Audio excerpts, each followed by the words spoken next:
Hey everyone, my name's Ashley Jones and I'm the event director at Marketing Showcase, and we are back from our Twickenham event, and this video is going to be filled with all the best bits from our 5 in 20s.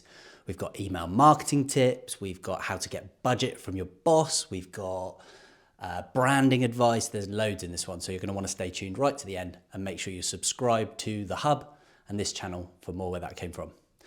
First up, we're going to hear from John Mowatt on securing the budget that you need and one metric you can use to make sure you're aligned with what your boss wants, which is business growth. Take a look. Is we can grow, we can make sure that we reach enough people that your share of voice exceeds your market share. And this is very marketing nerd, and I'm very sorry, this is full textbook stuff, right?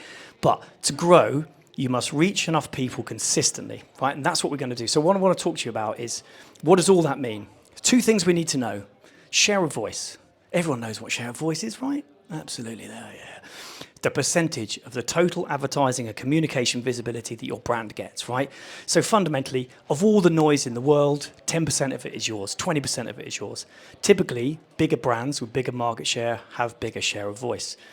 Share of market, or SOM, is the percentage of the total category sales that your brand currently holds. What that means is, typically, if you've got a 10% share of voice, you've typically got a 10% share of market.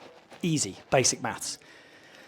Where it gets interesting is that it's been shown time and time again, read Binet and Field, Reels, Byron Sharp's books, that when your share of voice is excess to your share of market, that's when you grow, right? So we need to make enough more noise in the market so the excess share of voice, or ESOV, if you're very nerdy, correlates with future growth. So if our share of voice is bigger than our share of market, we're going to grow. And if we don't make enough noise and our share of voice is less than our share of market, we're going to shrink. And that's the cold, hard reality. And here is a graph that goes straight up in a straight line to prove it, right? I love that. It's not even a J-shaped, right? Share of market, share of voice. Absolutely. The more share of voice you have, the higher your share of market goes. That's wicked. And the rate at which a brand grows or shrinks tends to be proportional to its excess share of voice. And I'm sorry, this is very nerdy, right? But it means that when you go to meetings and you're trying to justify why you need to spend, you can say, this is my share of voice, you want to grow, we need to spend more. The next best bit from the 5 in 20s is Alicia Torres, and she's talking all about email marketing and how to make sure that you're landing in the inbox. And nowadays it's all about engagement. This is something that at Marketing Showcase we're trying really hard to nail, making sure that you're sending to your most engaged contacts first, and then sliding in some of your less engaged contacts to almost fall through the cracks and arrive in the inbox at the same time as your engaged contacts. Anyway, Alicia explains it much better, so watch this one. If you can imagine you're at a club, okay? Now, you have to maybe wear a nice pair of shoes, or, I mean, girls, maybe you have to be wearing heels to go in this. That's how your ISPs are looking at you, right? They're thinking, okay, you have to follow all of the rules to get into this club. That's how your inbox is looking. There's so many different updates that are happening nonstop. Your Google, your Apples, making sure that every email that is landing in our audience's inboxes are meant to be there. Now, the rules go on, and my automation experts at the stand will know a lot more about it. But what I do know is I want to land in the inbox. I want to gain attention. So how I do that is very simple. Say more to less people. But those less people are your most engaged people. So you're at this club, you're following all of the rules. Those inboxes are letting a few people get in. The people that have followed and landed in every single element of that rule. They're engaged, they're interested in your brand, you're supposed to be contacting them. But then, so I'll start with 100 contacts. That open rate, maybe about 30%. Then I'm going to say remove 60% of your unengaged. Now, I know we all have maybe a more senior person saying, no, email everyone now and send them everything. But still, I really think if you want to see those engagement rates, if you want that deliverability to go up, I work in marketing automation, but still I'm not immune to seeing a low engaged group. I'm not immune to a low deliverability rate. It is not linear. It's something you consistently have to build on. And that's why it'd be so important to just reach out to your unengaged slowly add back in that 20%. Think it's later in the night, maybe the club is getting a little bit chill about the rules and they're letting people come in.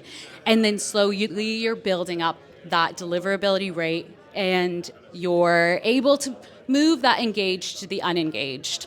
Have you spent ages trying to refine your website copy to make sure it lands perfectly with the people you want to look at it? Well, in this next clip, we're going to listen to Tony Hardy from Canny give you a formula to make sure that your copy on your hero image of your website is absolutely perfect. It's a brilliant formula. I'm going to use it. I'm going to literally go away and start doing it now. Take a look. So let's talk about branding first of all.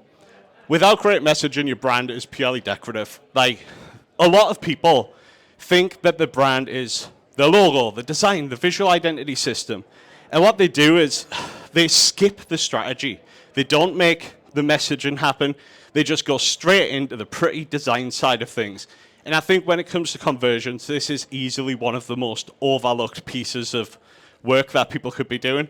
So from a messaging perspective, like I say, most people spending months deciding on colors, deciding on your website layout, about 10 minutes deciding what to say. And this is just an example of some bad things I've collected, like making healthcare better for everyone. Cool. Who is everyone and what is making healthcare better? What does that mean? Leading sheet metal fabricators. How exciting. It doesn't tell us anything at all. It's just stuff. So I think there's a system, and I think it's this straightforward. When somebody lands on your website, you want to say three things. And the three things are: we help X achieve Y so that they can Z. And if I was in the audience, if I was a marketer in a company, this is the first thing I would have at the top of my website every single time. And I think these can be mixed and matched. We can say whatever in what order. But for example, at Canny, we help small marketing teams, that's the who, get big results, which is the outcome, from their branding and website. It's really simple, it's really straightforward, and it avoids things like scale your product smarter. Like, it sounds like you're going to make my headphones bigger. Next up, we got Frank Brooks, and he's the head of marketing at Dotdigital. What he doesn't know about email isn't worth knowing. So in this clip, he's talking all about nailing the basics. Nothing more complicated than that. And one of these basics is about mobile first design. Take a look.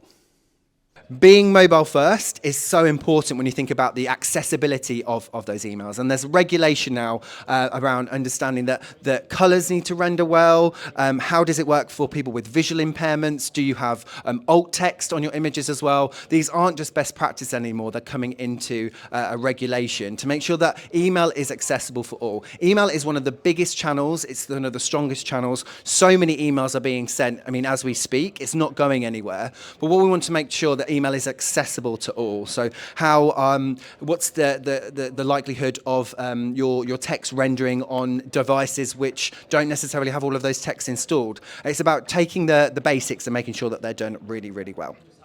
When it comes to conversion rate optimization, I think the age-old thing for marketers is to A/B test and test everything.